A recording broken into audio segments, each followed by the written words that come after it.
Hello and good morning, Internet friends. This is episode 001 of the Digital Deep Dive Show. And if you're a normal person, we can just call it episode number one. If you're new around here, and well, we just defined the fact that it is episode number one, so you're likely new around here.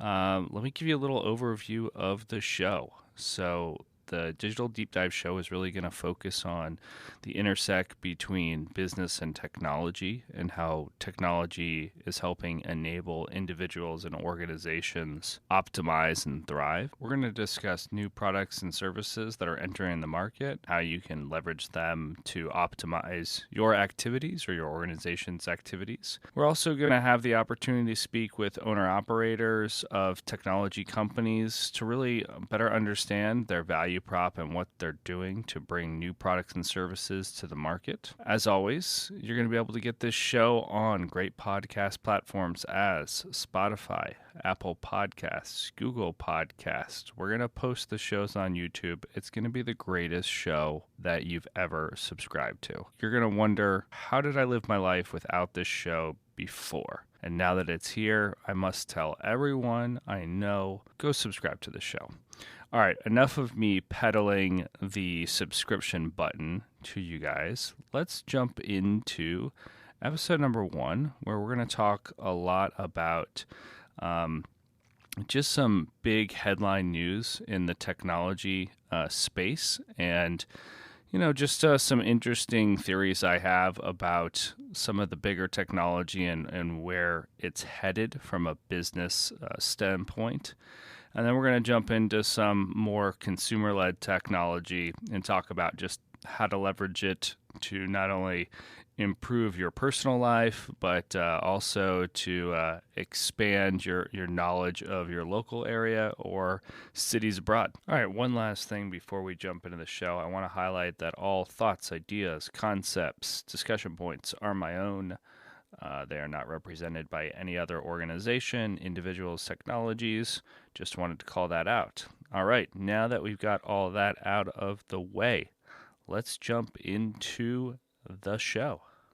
So our first story talks about Peloton, and if you've been living under a rock, you probably haven't heard, but Peloton, one of the leaders in the at-home fitness space, has removed its CEO, John Foley. He is now stepping down and becoming the chairman of the board. They've brought in a new CEO, Barry McCarthy, who most recently was at the helm of helping to bring Spotify public as the CFO. He's also worked at other large tech companies in the past. The 2,800 employees were not only let go, but they were accidentally invited to the standing call for announcing the new CEO. So that was just a big miss. But I'm less here to talk about the operational sort of pacings of the staffing and more to talk about just the devaluation and what's ahead, which I think is actually sort of more interesting. So at its height, Peloton was valued at $50 billion. Now it's plunged down to $8 billion. That's a huge drop, but one would assume maybe a little overvalued at $50 billion. Rumors for products are a connected rowing machine and dedicated strength machine. Now, these rumors that I've read, they have not been defined by anyone. One would also assume that these are just products that are on the marketplace by some of their competitors. So it's just, saying, hey, there are other companies with these products in market. It makes sense for them to likely make something similar. When I think about what's ahead for Peloton, you've got a couple interesting things. First of all, people can argue that, it was a COVID business, but I got to tell you, it's super convenient for me. I have the Peloton bike and I no longer go to spin classes. Not to say that I won't go, but when I do like the economics of it, from a time and a dollar standpoint, there's like a really compelling value prop. For me, just to get into my car, it was like 10 minutes both ways if I'm lucky, and I'm pretty close to my studio. And then you've got the actual class. You've got to pay for the class. You got to pay for your gas. For me, I've got to either hire a babysitter or ask my spouse to watch our kid. If I'm not doing that during kind of like when we have childcare coverage or my kids at school. So that's like a lot of lost time and additional dollars just to get to and from the gym. Not to mention the class, these classes are not always the most inexpensive. So, 30, I think it's like $30 a month for the Peloton class. And they've really brought in their classes beyond just biking. They've got the treadmill, they've got the outdoor run, they've got yoga, stretching, fitness, etc. I also think what's interesting is the fact that we're not really talking about the Precor $420 million acquisition they did a few months back. If you're less familiar with Precor, they are the gym equipment that is in most or many gyms, hotels, and schools and colleges. And I think if you could deploy their technology as a bolt on to existing equipment or start adding their classes into future selling equipment, you've got a really like compelling ecosystem that I can have my Peloton membership, and then when I'm at a hotel traveling or at the gym or at my college or school or wherever work, I can log into my classes. And so yeah, they've had some setbacks and maybe a little bit of bloat across the board, but I'm really bullish on where they're going to head. So our second story is talking about Salesforce going physical.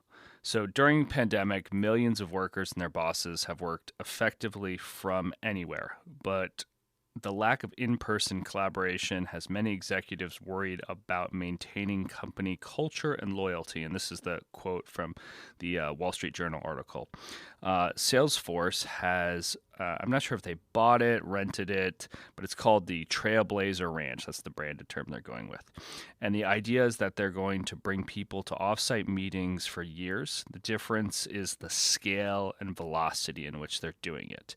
So this is a very large ranch or big facility, and they're investing big dollars to bring people there, time, money, energy, to focus on talent, right? Talent and the people that comprise an organization make an organization. Even if it's a software company, right? You're not going to be successful if you don't invest in the people.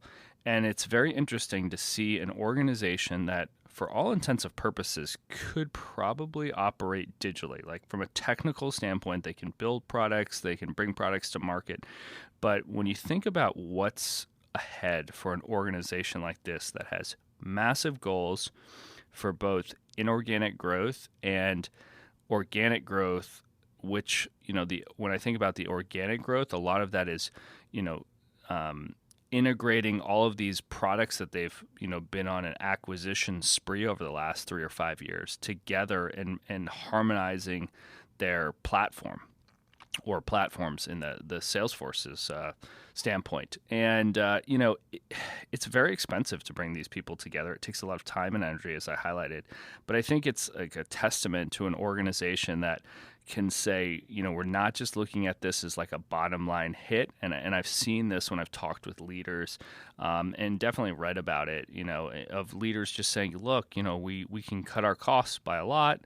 But then you've got, talent just jumping ships, and you've got a lot more people feeling like, the logo on the back of the shirt is bigger than the logo on the front of the shirt. And that can be a problem for organizations, or if you think about organizations as teams coming together. So hats off to Salesforce for making this big step. I'm sure it's going to, or one would assume it's going to help not only with talent retention, but attracting new talent to their organization. So the third story goes from talking about like talent retention to like talent actually leaving. And so, one would assume, Salesforce went after the Trailblazer Ranch concept because they were seeing some attrition and talking with their peer groups, seeing those trends. And Wired Magazine put out an article talking about the fact that 31% of workers are actively looking for new jobs or were actively looking for new jobs between July and September of last year. And the Great Resignation has widened the gap between the supply and demand of tech workers, and has made employers resort to extreme incentives to recruit them. The article highlighted the fact that they're even just giving out, spot payments to come in and interview. And I want to just sort of talk about this in a philosophical lens. So, you had the pandemic where people are really stressed about, am I going to keep my job? What's happening? And then somewhere between the pandemic, people started jumping ship. People started looking elsewhere. And I think what really ultimately happened is you had probably about a year where you had people, who had a little pause, right? Either because they got put on furlough or because work slowed down or whatever the reasons are. And I would kind of most aptly, compare this to, 2000s or 2008 to 2012 timeframe where you had some very skilled workers have a little bit of time to breathe and think. And I think you've got organizations or individuals who are like, you know what, I'm going to bet on myself. I'm going to try something new and go out and create a new idea that I've been tinkering on and see if I can bring that to life. And I think you're seeing that at a individual levels, and I think you're seeing this collectively where people are saying, you know what, I'm going to, jump into a slightly more risky profile of a job, bet on myself, bet on someone new, and try something different. I'm also going to do a little bit of traveling and invest in myself. So you've got people jumping to other jobs. You have people kind of just going and traveling and seeing the world and spending a little time on themselves, and it's becoming it's increasingly creating a surplus. So it's going to be interesting the levers that organizations pull to attract and maintain. There's only obviously, a lot of people are tied to a financial component. Some are tied to a cultural component. Some are tied to a future state roadmap. So, not any two organization is the same, and it will see which sort of theme helps address this issue across organizations. So the next story is talking about Facebook and for the fact that they've seen a decline in growth for the first time in the company's 18-year history. Now, this is decline on Facebook, the app. They've got Instagram, they've got Oculus, they've got their work platform, they've got WeChat. So, they've got other apps and services. And, Zuckerberg, the CEO, came out and said, about a year ago, Apple introduced app tracking transparency, the way that Facebook captures cookies. This had a big impact to their business model, whereas Google's earning calls were up for a similar class of services because the way that they do their sort of tracking is very different. Now, those are very commercial, financial operating kind of related topics for Facebook. What I'm more interested into is the metaverse. And right now the metaverse is aimed at consumer content. So this is video games and interacting. But if you think about where Facebook could head, they've got a $1 billion work platform. So this is like their answer to Slack or Teams, sort of like intranet hybrid. And if you were to marry up that product with a VR headset, you could actually interact with meetings and individuals in the metaverse. So you're sitting at your home, you have this VR headset, and you go have a meeting, and you're in a VR headset. You've got your own avatar. It could be your person. It could be a generic thing. So it could bring some democratization to organizations. It could streamline things, but just a very different approach to what could be like the future of work. I do find it's interesting that the Salesforce ad for the Super Bowl kind of sort of hinted at, Facebook's in, interacting with people in the real world, Salesforce is interacting with people in the real world, and Facebook is not. But regardless, the VR headset works. It's pretty impressive for version 3. I've tried it out. I was impressed, and it will be interesting to see how Meta continues to use their VR headset for more enterprise-related services, because they're not using it today.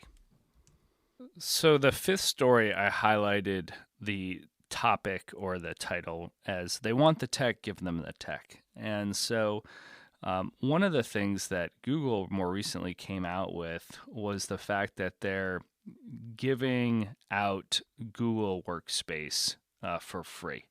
And this is an interesting approach. So if you're used to Google in your Gmail, you've got the email client, you've got the calendar, you've got limited OneDrive functionality, and a whole host of other apps and services. And if you're a Google Workplace, user, you use this, instead of Exchange or Outlook or email from Microsoft. And so what Google's saying is some organizations are struggling, right? They're on legacy on-prem email. There's no chat functionality.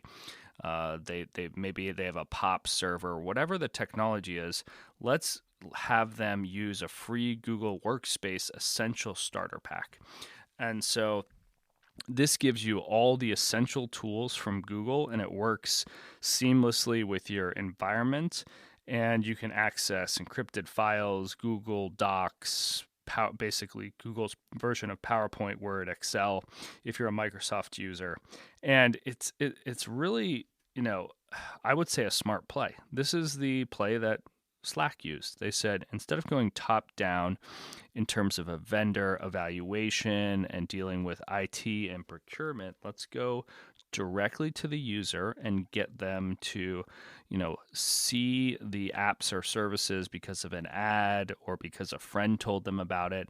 Let's get them signed up and using it, and let's sort of gradually, have people start to say, hey, I'm using this already and it works great. And this seems to be the approach Slack's used. I think there are a whole host of other technology services that are using sort of this bottoms-up tactic. The one big thing about Google versus, I'll say, Microsoft is there does seem to be a little bit of a cultural difference between, those organizations that are using Microsoft versus using Google. Google seems to be much more agile in terms of the way that they roll out new products and services.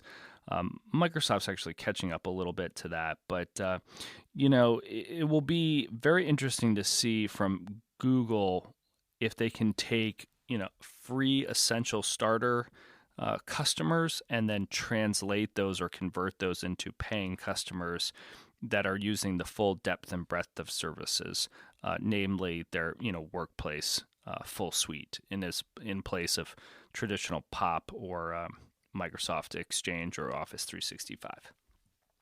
So the sixth story is talking about travel, and myself, like many others, had a lot of pent up need to want to get back on the road, both professionally and personally, and so I always like to start planning new trips. And I typically, will do my planning and trying to say, where's some places I want to go, things I want to do. But in terms of the actual events, I'm pretty bad at it. And, more recently, a couple of years ago, I had the opportunity to go to Rome, and we used a guide, and it was very interesting. We got to see and tour the Colosseums and all the cool stuff that is Rome and hear the stories. And I was like, you know what? If I'm going to go on sightseeing tours in the future, I'm going to have a guide. And so what Heygo does is it allows you to search for places you love and select a guide. Now, what's interesting is Heygo actually doesn't take payment for these guides. The guides are free. The idea is that when you're on the tour, you provide a tip to the guides, one would assume through some sort of mobile payment solution. And this is just, like the freemium model to get people, I would assume, hooked on the platform. The organization has managed to hit a 3,000% growth in their bookings. They've hit their 2 millionth booking mark, which is incredible. So hats off to the team. In terms of the user experience, the barriers for signing up are extremely low. It's free. You just flip a switch and enter your name, password, and you're ready to go. I'm in fact logged on to have a tour in Chicago for an architectural tour in March. So it's going to be a cold one there for me. But, from a business standpoint, they've just raised a $20 million Series A round funding. And I think there's a ton of levers that an organization like this can do once you've got critical mass on your platform. They can do partnerships and affiliations. They can do gamification, both in terms of the participants and the guides. They can start charging for tours or do rev shares with guides. So, I think it's really a thoughtful approach, a very calculated approach, and it will be interesting to see how HeyGo grows. After I take my tour, I'm going to talk about just the general experience from a technology standpoint of connecting with the guide ahead of time, paying the guide and kind of the overall experience. So the seventh story is talking about automating everything. And Apple released Shortcuts a few years ago, and thanks to some more recent software updates, it has become increasingly more interesting to leverage their shortcut functions on both the iPad, iPhone, as well as macOS. Some backgrounds on Shortcuts. So Shortcuts is a first-party Apple app that was first introduced in iOS 12, and it has given you extraordinary capabilities to, automate tasks. So if it's like an if this, then that sort of situation. More recently, thanks to Monterey or Mac OS 12, you can use this on your Mac.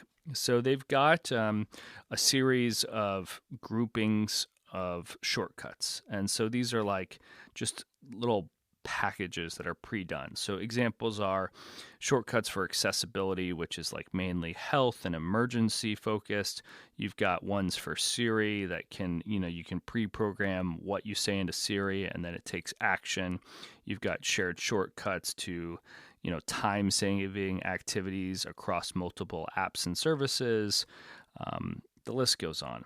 And so the two ones that I've created very quickly are, one, I say family dinner to Siri, and then I drafts a text message to my wife, and it says hey, what are we doing for dinner? And I hit send. Gives me back a couple seconds. Then the next one is end of day sync at 5 o'clock. I get a push notification to my phone that pulls up my to-do list, and I check out all the things that I need to do to kind of close out the day. So it's not very hard to get started here. You can go super complex. I've put some links in the show notes of certain videos that I found that were interesting, that are helpful to get started, and I'll highlight some of the shortcuts that I create on this show in the coming episodes. All right, that wraps up episode number 1, or episode 001 if you're Apple and Google, and I say that with a big smile on my face. I hope you enjoyed the first episode where we talk a little more about headlines. As always, you can subscribe to this show on Apple Podcasts, Google Podcasts, Spotify. We'll also post the shows on YouTube about a day later.